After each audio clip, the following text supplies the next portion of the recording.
আজ আপনাদেরকে একটা এমন জায়গা দেখাবো যেই জায়গাটা মানুষ ওই 4টে-5টার পর থেকে এখানে ঢুকতে ভয় পায়। আর বিশেষ করে তো এখন কটা বাজে, তো আপনাদেরকে আমি বলছি, এখন বাজে 10টা বাজতে 3 মিনিট বাকি সকাল। তো আপনাদেরকে দেখাচ্ছি এই জায়গাটা এতটাই নিস্তব্ধ জায়গা যে এই জায়গাটা কেউ আসতে চায় না। আমি আমার ক্যামেরাম্যানকে বলবো একটু চারপাশটা একটু ঘুরিয়ে দেখার জন্য, যে একটাও লোকজন আছে কি না।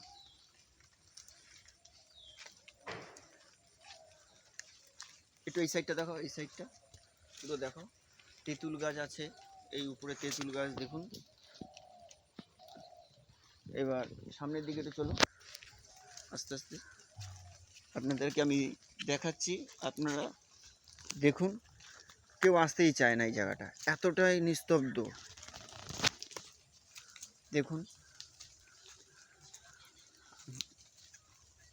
দেখুন আপনার জঙ্গলটা দেখুন, একটা কুকুর অবধি নেই। আপনারা দেখুন এই জঙ্গলে এই জায়গাটা কেউ আসতেই চায় না, এতটাই মানে ভয়ঙ্কর মনে হিসাবে এখানে সবাই ভয় পায়। আচ্ছা, এই জায়গাটা দেখুন, এই জায়গাটা যে আছে, এই জায়গাটা কোনো বাচ্চা টাচ্চা মারা গেলে এখানটায় মাটি দেওয়া হয়। ওই সামনে জঙ্গলটা, কেন বৃষ্টি হচ্ছে তো ভিতরটা আমি ঢুকতে পারছি না, প্রচণ্ড, ওখানে একটা খাল টাইপের আছে। আপনাদেরকে আমি একটু জুম করে দেখানোর চেষ্টা করছি। দেখুন ওই খালটা পার করে ওপারে, এবার আপনাদেরকে আমি এপারে দেখাচ্ছি। দেখুন দেখুন এদিকে রাস্তাটা দেখুন, এদিক দিয়ে আর যাওয়ার মতন কোনো পরিস্থিতি নেই। লাস্ট দেখুন, আপনারা দেখুন এদিক দিয়ে আর যাওয়ার মতন কোনো পরিস্থিতি নেই। জঙ্গল দেখুন, শুধু জঙ্গল, বাঁশবাগান দেখুন,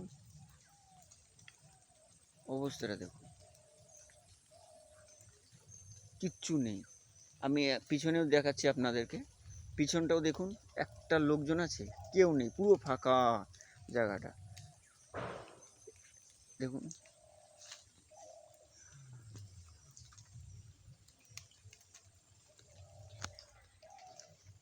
তা যাই হোক, আপনাদেরকে দেখালাম। ওদিকটা বৃষ্টি হচ্ছে বলে ওদিকটা আমি আর যেতে পারলাম না, এমনই রাস্তার অবস্থা, এমনই কাদা, যাওয়া যাচ্ছে না। আর আপনাদেরকে আমি এবার দেখাচ্ছি এই দিকটা দেখুন, এই যে তেঁতুল গাছটা কিছুক্ষণ আগে যে আপনাদেরকে দেখালাম, এই যে তেঁতুল গাছটা, এই তেঁতুল গাছে মানে এখানকার যা লোকের যা মুখে শোনা হলো, যেখানে 4-5 জন গলায় দড়ি দিয়েছিল এই তেঁতুল গাছটাও দেখুন, দেখুন কত বড় তেঁতুল গাছ। এই একটা দেখুন, তার সঙ্গে আছে একটা তাল গাছ, দেখতে পাচ্ছেন, তার সঙ্গে একটা তাল গাছ আছে। দেখুন জোড়া তেঁতুল গাছ, এটাকে বলা হয় জোড়া তেঁতুল গাছ। পাশে আর একটা গাছ আছে শিরীষ গাছ, মানে এখানটা এমন পরিস্থিতি। ওই দিকটা হচ্ছে গিয়ে আরও ঘন জঙ্গল, তাল বাগান টাগান আছে ওই দিকটা দেখুন।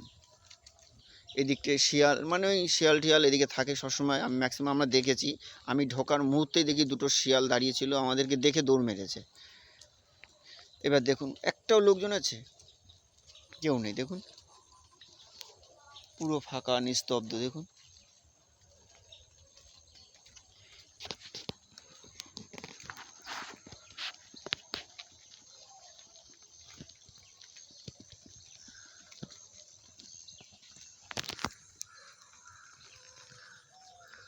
এর কিছুটা সামনে গেলে, মানে যেই রাস্তা দিয়ে এসেছি ওই রাস্তা দিয়ে আপনাদের দেখে এই কিছুটা গেলেই একটা মন্দির আছে, যার নাম হচ্ছে গিয়ে পঞ্চনম মন্দির। এই মন্দিরটা আগে খুব সুন্দর একটা মন্দির বানানো ছিল, মন্দিরটা ভেঙে গেছে, ওই দেখতে পাচ্ছেন আপনারা ভেঙেছে। তো এখানকার মানে দিনের মানে সকাল 11টা থেকে 3টের মধ্যে এখানে কাজ করে, তারপরে আর কাজ করতে আসে না, ভয় পায় মানুষে। এই দেখুন অবস্থা, এই যে মন্দিরটা এখানে ছিল পঞ্চনম। এই গাছটা, তেঁতুল গাছটা দেখুন কত বড় তেঁতুল গাছ, দেখুন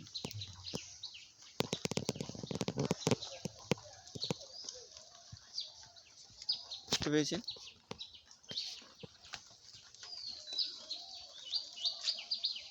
এই একটা বাড়ি দেখুন, এই বাড়িতে কেউ থাকে না, কত বছর পুরনো, কেউ থাকে না এখানে।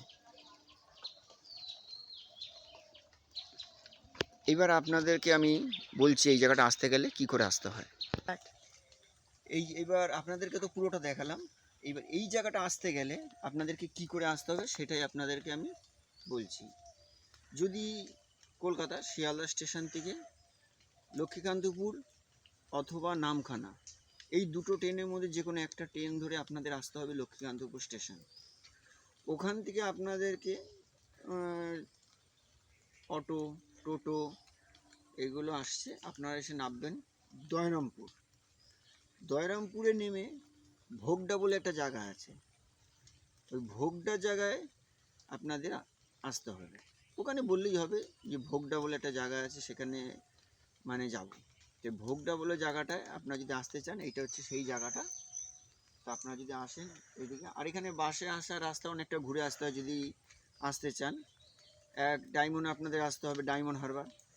ওখান থেকে আপনাদের আবার কাটা গাড়ি থেকে গাড়ি অনেকগুলো কাটা গাড়ি করে করে আসতে হবে সেই আপনাদের লক্ষ্মীকান্তপুর স্টেশনে। ওখান থেকেই আবার ওরমভাবে আসতে হবে দয়রামপুর। দয়রামপুর থেকে আবার আসতে হবে ভোগডা। তাই জায়গাটা আপনারা দেখেছেন, কীরকম লাগলো জায়গাটা অবশ্যই আপনারা জানাবেন কমেন্টে। আর চ্যানেলটাকে যত পারবেন সাবস্ক্রাইবার করে দেবেন চ্যানেলটা। নমস্কার।